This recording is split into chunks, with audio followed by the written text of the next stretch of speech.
हरि ओम तत्सत।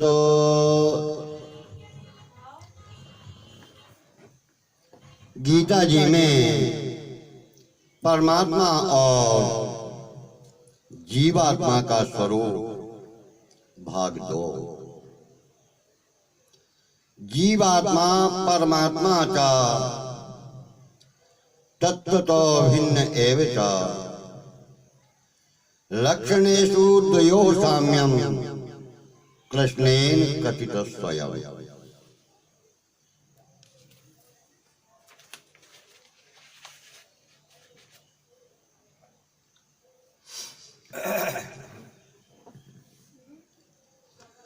सगुण निराकार के साथ जीवात्मा की एकता जीवात्मा के लिए कहा गया है कि उसको अविनाशी समझो। जीवात्मा नष्ट नहीं होती, जिससे यह संपूर्ण संसार व्याप्त है। दूसरे अध्याय का 17वां श्लोक। और सगुण निराकार परमात्मा के लिए कहा गया है कि जिसके अंतर्गत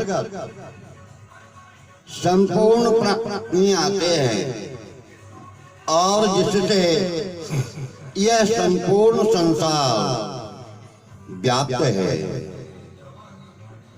वह परम पुरुष अनन्य भक्ति से व्याप्त है। 8वें अध्याय के 22वें श्लोक में वर्णन है। मुझे अव्यक्त मूर्ति से यह संपूर्ण जगत, भगवान कहते हैं, भैया शादी होने से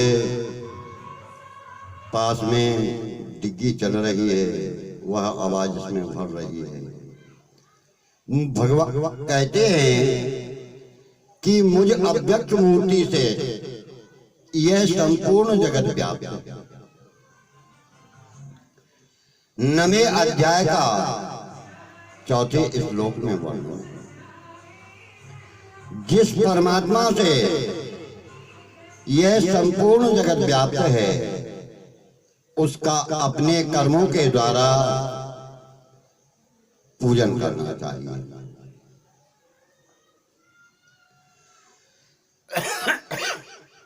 अठारहवें अध्याय के 40वें श्लोक में वर्णन है।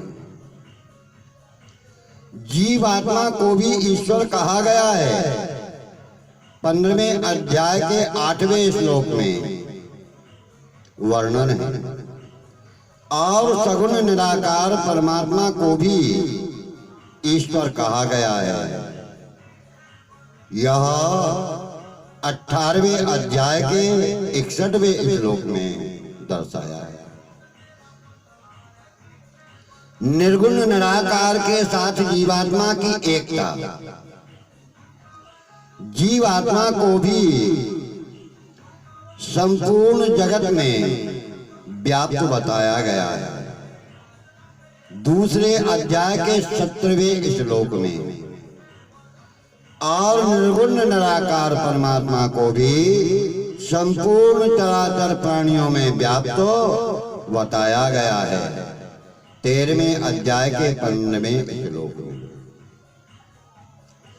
जीवात्मा को नित्य यानी कभी नष्ट ना होने वाली सर्वव्यापी स्थाणु अचल अव्यक्त और अचिंत्य दूसरे अध्याय के 24वें और 25वें श्लोक में अप्रमेय दूसरे अध्याय के 18वें श्लोक में तथा कूटस्थ 15वें अध्याय के 16वें श्लोक में कहा गया है। और निर्गुण निराकार परमात्मा को अनिर्देश, अव्यक्त, सर्वव्यापी, अचिंत, कूटस्थ, अचल और ध्रुव कहा गया है। 12वें अध्याय के 3 श्लोक में वर्णन है। जीवात्मा को भी परमात्मा कहा गया है 13वें अध्याय के 22वें श्लोक में।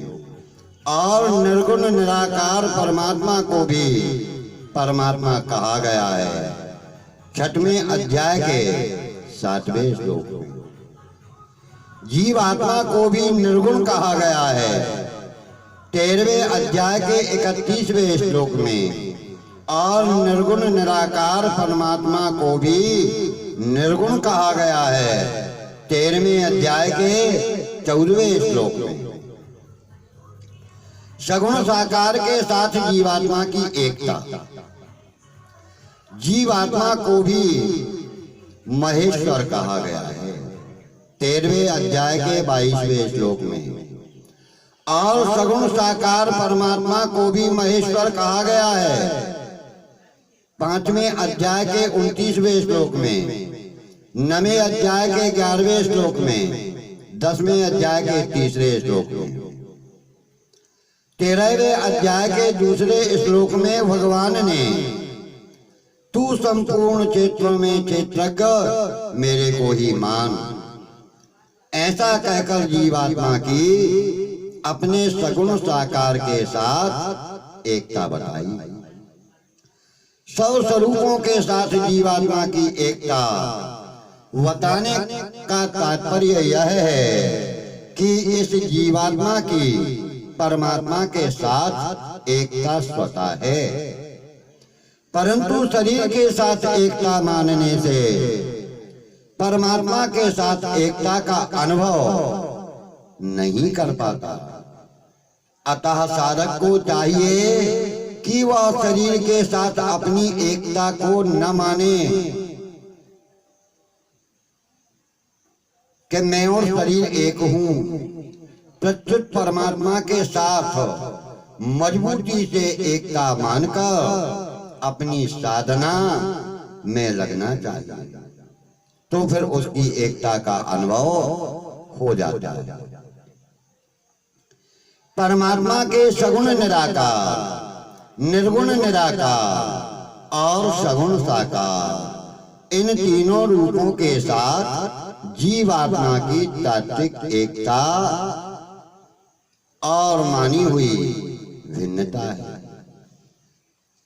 मानी हुई भिन्नता मिटने पर ईश्वर से तात्विक एकता का स्वतः अनुभव होने लगता है। कई आचार्य जीवात्मा और परमात्मा में अभेद मानते हैं कि जीवात्मा परमात्मा में कोई भेद नहीं है, और कई आचार्य भेद मानते हैं। भेद मानने वाले आचार्य भी तात्विक भेद नहीं मान सकते। हाँ, वे जीव अनेक हैं, इस दृष्टि से जीवात्मा और परमात्मा में जातीय एकता कह देते हैं, पर वास्तव में यह तात्विक एकता ही है।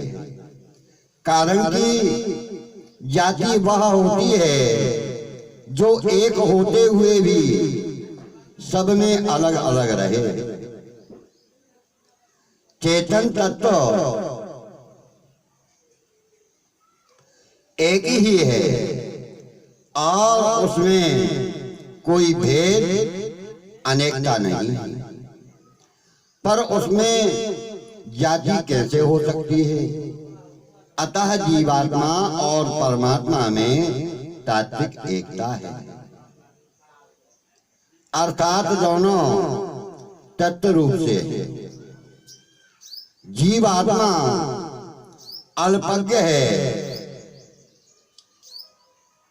और परमात्मा सर्वज्ञ है। जीवात्मा अल्पज्ञता अज्ञान के कारण है और परमात्मा सर्वज्ञता उसकी शक्ति प्रकृति के कारण। अगर जीवात्मा अज्ञान को मिटा दे तो उसकी अल्पज्ञता नहीं रहती। अगर परमात्मा अपनी शक्ति की उपेक्षा कर ले, अपनी शक्ति की तरफ से अपनी शक्ति की तरफ दृष्टि न डाले तो परमात्मा की सर्वज्ञता भी नहीं रहती। गीता शब्दमय ग्रंथ है। इस लेख में गीता के शब्दों को लेकर जीवात्मा और परमात्मा की एकता की गई है। वास्तव में जीवात्मा और परमात्मा की तात्विक एकता किसी ग्रंथ आदि को लेकर नहीं, प्रत्युत स्वतः सिद्ध है। अगर साधना करने वाला किसी ग्रंथ को महत्व देता है तो वह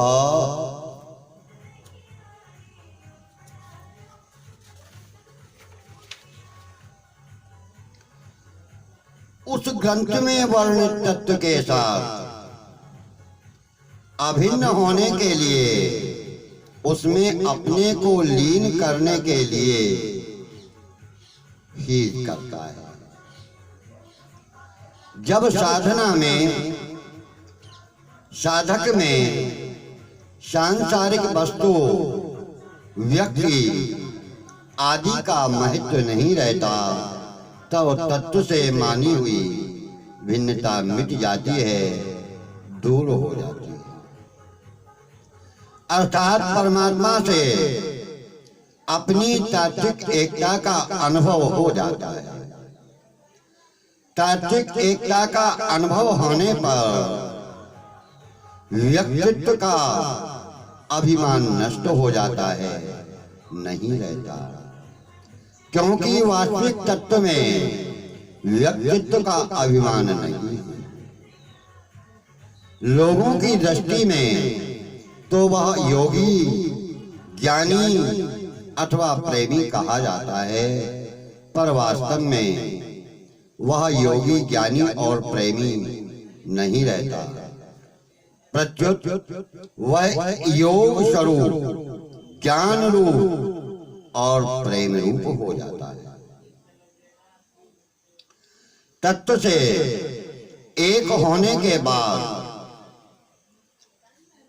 व्यक्तित्व का अभिमान मिटने के बाद योग और योगी, ज्ञान और ज्ञानी, प्रेम और प्रेमी, ये दो भेद नहीं रहते। जब तक दो भेद अर्थात व्यक्तित्व का अभिमान है तब तक ब्रह्म के साथ एकता नहीं होती। हरि ओम तत्सत।